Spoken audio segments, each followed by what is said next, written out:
The author D.H. Lawrence said, "If only we could have two lives, the first one in which to make our mistakes, and the second in which to profit from those mistakes." But unfortunately, there are no dress rehearsals for life. We've only got one shot at it. Obviously, you can't change the past. We all make mistakes, we all mess up. But the question is, how can you make the most of the rest of your life? How can you live a life of purpose, one that is truly fulfilling?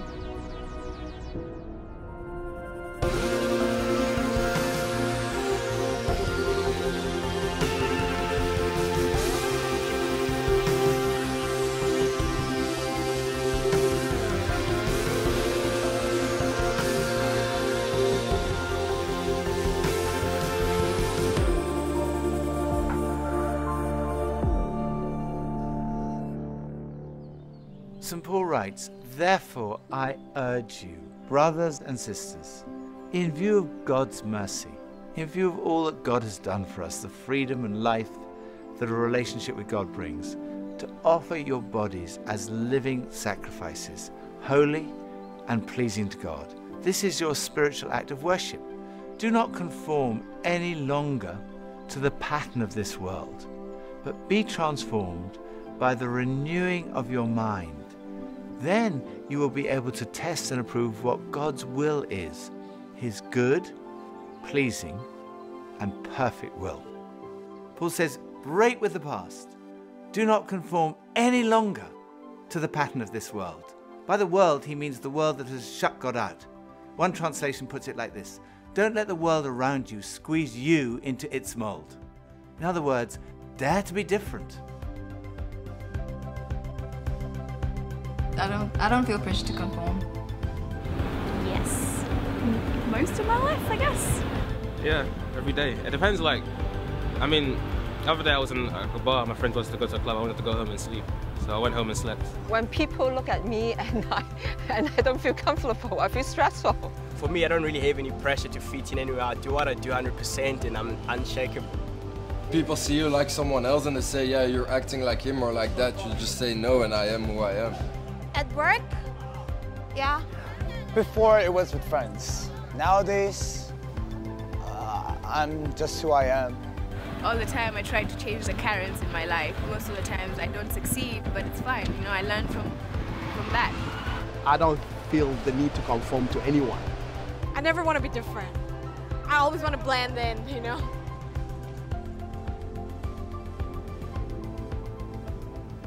There was a young police officer who was doing his final exams. The first few questions in the paper were relatively easy, but then he got to question 4. Question 4 went like this: you're on patrol when an explosion occurs in the gas main in a nearby street. On investigation, you find that a large hole has been blown in the footpath and there's an overturned van lying nearby. Inside the van, there's a strong smell of alcohol. Both occupants, a man and a woman, are injured. You recognize the woman as the wife of your divisional inspector, who is at present away in the United States. A passing motorist stops to offer you assistance, and you realize that he's a man who's wanted for armed robbery. Suddenly, another man runs out of a nearby house shouting that his wife is expecting a baby, and the shock of the explosion has made the birth imminent. Another man is crying for help, having been blown into an adjacent canal by the explosion, and he cannot swim. Describe in a few words what actions you would take. The officer thought for a moment, picked up his pen and wrote, "I would take off my uniform and mingle with the crowd." There's a lot of pressure in everyday life to mingle with the crowd, to kind of blend in for the sake of an easy life, but we're called to be different, to take a different approach.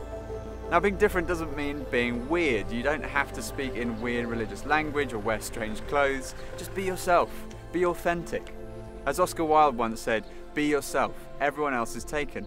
Jesus was the most authentic, most normal person who ever lived. He was the most fully integrated human being. And Paul says, do not conform any longer. In other words, move on from the past, make a clean break. Being yourself is ultimately liberating. I don't know about you, but sometimes I think we have a fear of change. Perhaps you came to Alpha because you saw a change in a friend or a family member. Something about their life seemed attractive, and you wanted to find out why. But at the same time, you'll think, not sure I want to become like that. What would it mean to make that change? God's not going to ask you to leave behind stuff that's good. He wants the very best for your life. He only asks you to leave behind the rubbish in your life so you can take hold of all the treasure He has in store for you. One of the treasures Paul mentions is sincere love. St. Paul writes, "Love must be sincere. Be devoted to one another in love. Honour one another above yourselves." The literal Greek word is anupokritos, which means without hypocrisy. And that was the word used in Greek plays when the actor wore a mask. That was called eupokritos, from which we get the word hypocrite. And I suppose this mask is what we put forward when we don't want people to see who we really are or kind of how we're really feeling. And we do it with our social media profiles. No one puts up a photo of themselves looking terrible. We find the best photo we can find with the best lighting and filters. But it's not always real. And the danger is, if we treat life like this, then our relationships and friendships could end up being very shallow or superficial. But that's not why we were created. We were created for meaningful relationships. And when I finally understood this, I realised that if God can accept me as I am, even though He knows all the worst things about me, then maybe I can accept myself. When you realise that God loves you just as you are, you can drop the mask and be yourself. You can be authentic. And that's what it means to be a human being loved by God. And when that happens, you begin to experience a real connection with other people. And we see this happening in Alpha and the small group as people gradually begin to take their masks down. You know, we often think that we'll impress people with our strengths, but actually we connect with people through our vulnerabilities. And it's when people begin to drop the mask that these amazing, deep friendships begin to form. Sincere, authentic love is the opposite of superficial love. It's about being the same in different situations, so being consistent and having integrity. It means saying the same thing about someone as you'd say to someone, because sometimes it's tempting to talk about people behind their backs, you know, to gossip about them. Sincere love means looking to give rather than to get. This applies to every area of life, including our sex lives. God is the most wonderful creator and designer, and He's given the most amazing gifts. He's given the gift of marriage and of sex. Sex was God's idea. He's not surprised by it. He's not looking down and thinking, oh my goodness, whatever will they get up to next? Pleasure is God's invention, not the devil's. The devil tries to distort the beautiful things that God creates. And the Bible affirms our sexuality. There's a whole book in the Bible devoted to the subject of love and sex, the delight, contentment, and satisfaction it brings. But the inventor and designer also tells us how this beautiful gift is to be enjoyed to the full. And the biblical context is lifelong commitment within marriage. Jesus quoted the book of Genesis, "For this reason a man will leave his father and mother and be united to his wife, and the two will become one flesh." In other words, there's a public act of leaving and a commitment, a gluing together. That's what the Hebrew word means. Glued together. It's not just physically and biologically, but emotionally, psychologically, spiritually, and socially. And that is the Christian context for this one flesh union to take place. And in this context, there is freedom and enjoyment. It's exciting, thrilling, and beautiful. It's the most positive view of sex and marriage that exists. Actually, it's by far the most romantic view. And it is God's plan, it's God's purpose. And the designer says, here is this beautiful gift. But don't mess it up, because you can hurt yourself with this. It's so powerful. There's no such thing as casual sex. Every act affects this one flesh union.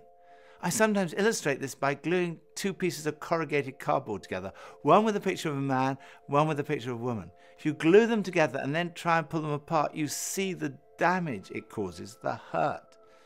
All around in our society, we see broken hearts, people who are hurting. God doesn't want you to get hurt.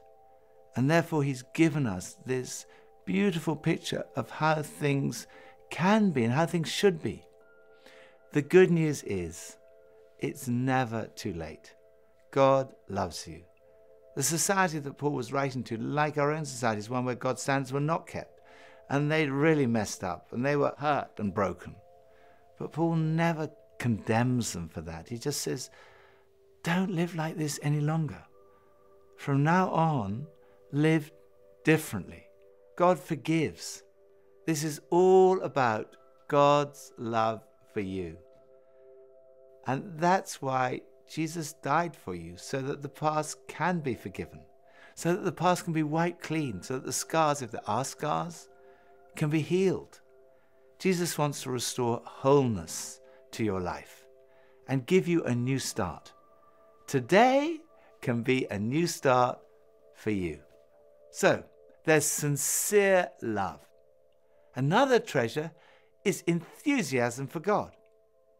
In Romans 12:11, Paul says, never be lacking in zeal, but keep your spiritual fervor serving the Lord. This means keep your spiritual enthusiasm. What matters is the long term.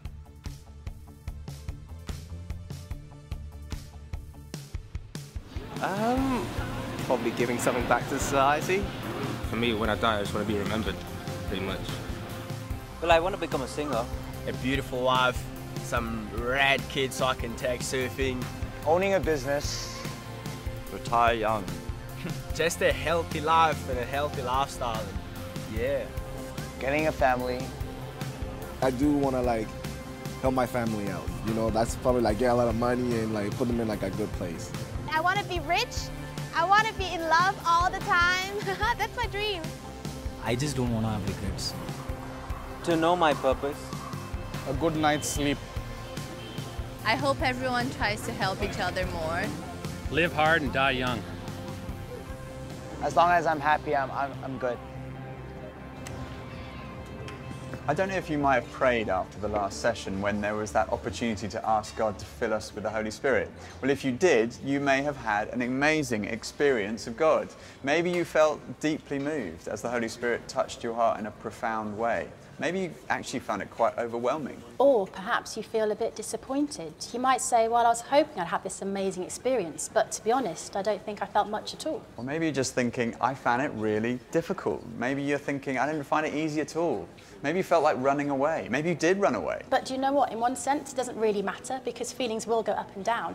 And one day you might be feeling great and everything's going really, really well. Then the next day you wake up and you just feel awful. Yeah, and if you wake up on Monday morning feeling terrible after an amazing time this weekend, does that mean that nothing happened? Well, no. It probably just means that you're tired. What matters is your long-term relationship with God. I grew up as an only child. I was the good church kid. At 18, like so many bad cliches, I rebelled. Became a nightclub promoter. And over the next 10 years, from about 18 to 28, really climbed up New York's social ladder. At 28, I had gotten many of the things that I thought I wanted. My girlfriend was on the cover of magazines, I had a Beamer, I had a Rolex, I had a Labrador Retriever, I had a grand piano in my apartment in New York, and I was so unhappy. Something awakened in me, it was a realization maybe that I would never find happiness where I was looking for it. There would never be enough girls, there'd never be enough drugs, there'd never be enough parties. I guess it was a fresh look, being able to take a look at faith again with fresh eyes. And I became so compelled by a Jesus who went around serving the poor, who went around looking after others and lived a life of integrity. You know, there's this verse in James that I came across that said, true religion is to look after widows and orphans in their distress and to keep yourself from being polluted by the world. So I was 0 for 2. Not only had I done nothing for the poor in a decade, I literally polluted people for a living. I made this radical life move. I wound up selling all of my possessions. I joined this humanitarian mission, group of medical doctors, volunteering in West Africa, operating on a huge hospital ship, and I become their photojournalist. I saw a lot of stuff over those 2 years, and I think the thing that struck me the most was people drinking dirty water. Half of the country didn't even have their most basic need for health met. Half the country didn't have clean water to drink. And when I landed back in New York, I was 30. And this was the issue that I felt so compelled to work on. And Charity Water was definitely birthed out of my faith experience, of me returning back to Christ, to to God again, and I believe that the idea of Charity Water is very close to God's heart. I believe the idea of a world where every single person drinks clean water is so fluid, is so in line with the heart of God, the heart of the Father. And it's an amazing thing to be able to do with my work.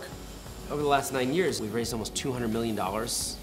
We've helped over 5.5 million people around the world get access to clean water, so we've made a little bit of a dent. And most importantly, the number of people without water has come down from 1 billion to 660 million. If I look back on it, I think this idea of really trying to serve God through my work, has changed everything in my life. But I think, you can do that wherever you are, whether you're a banker, whether you're a florist. You can bring, the kingdom values that you believe in into your work, into the way that you serve your customers, into the way that you lead your team members, into the way that you support others. Paul says, present your bodies as living sacrifices. Now, this is an act of the will, to offer all of ourselves to God, all of our lives. And that means giving to God our time, our most valuable possession. When someone puts their faith in Jesus, their priorities change. Relationships become the most important thing. Relationships with people, but also your relationship with God. Yeah, but giving God all of our time doesn't mean we spend every waking moment reading the Bible and praying. Yeah, investing time communicating with God will transform your relationship with Him. And investing in relationships with other people is also important. You're not supposed to do this thing on your own. Alpha is just one way of keeping meeting together, but then there's also things like church on Sunday. We also give to God our ambitions. But should a Christian be ambitious? Well, Jesus' answer to that question is yes. In fact, Jesus commands us to be ambitious. He says, seek first the kingdom of God, and all these other things will be yours as well. In other words, don't make your secondary things your primary ambition. Yeah, so some people make money their primary ambition. But supposing you get to the end of your life and you've accumulated this massive fortune, and you get to heaven and you stand before God and God asks, what have you done with your life? And you say, well, I've made all this money. And God says, oh, wow, that's great, that's so useful here, we can play Monopoly. I mean, as a secondary ambition, it's great. If you say, I want to make loads of money because I know that I can use it to help the poor, or eradicate disease, and make a difference in this world, that's brilliant, it's a great ambition, but just don't make it your primary ambition. Be generous. Giving to others is so liberating. We give God our time, our money, our ambition, and also our words. And with your words, you can wreck someone's day. You can actually wreck someone's life. But you can also bless people. And it doesn't cost anything, but it can change someone's life. With our mouths, do we put people down or do we encourage them? With our eyes and ears, do we look and listen to stuff that builds us up? With our hands, do we use them to take or to serve? The paradox is that we think that if we do this, we lose our freedom. But actually, it's the way to find our freedom. St. Augustine said, serving God is perfect freedom. That's what I've found. The more that I'm serving God, the freer I feel. But there will also be a cost. Present your bodies as a living sacrifice. Jesus didn't come to make life easy. He came to make people great. But there will be challenges. There will be the challenge of leaving behind the rubbish in our lives. The rubbish in our lives is rubbish. But it's hard to leave rubbish behind sometimes because we get very attached to it. And that's part of the cost. And then there's the cost of being willing to fly His flag in what can be a hostile environment. So it's Monday morning. You're back at work. And you're standing by the water cooler. And a few of your colleagues are around. And someone comes up to you and says, oh, hi, nice to see you. How was your weekend? You say, oh, my weekend was great, thanks so much. Oh, really? What did you do? Oh, I went to the country. Oh, okay. Where did you go? Oh, it's somewhere down near Chichester. Oh, Chichester, I know Chichester. Where were you near Chichester? A place called Bracklesham Bay. Oh, Bracklesham Bay, I know Bracklesham Bay. My parents live near there. Where were you in Bracklesham Bay? we were in a sort of, it's called Richardson's. It's a sort of, it's a sort of holiday camp. You went to a holiday camp, Richardson Faith, for your weekend. What on earth were you doing there? Oh, well, I'm on a course. You're on a course? What kind of course is that? Oh, well, it's a sort of... it's very difficult to describe. It's kind of like... It's called an Alpha course.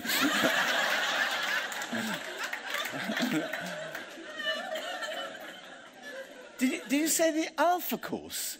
The Alpha course, I've heard about that. I've seen all those billboards and things about the Alpha course. The Alpha course. What exactly is the Alpha course? I'm really Alpha course. What is that? Well, the Alpha course is how would you describe the Alpha course? It's kind of like it's basically Christian.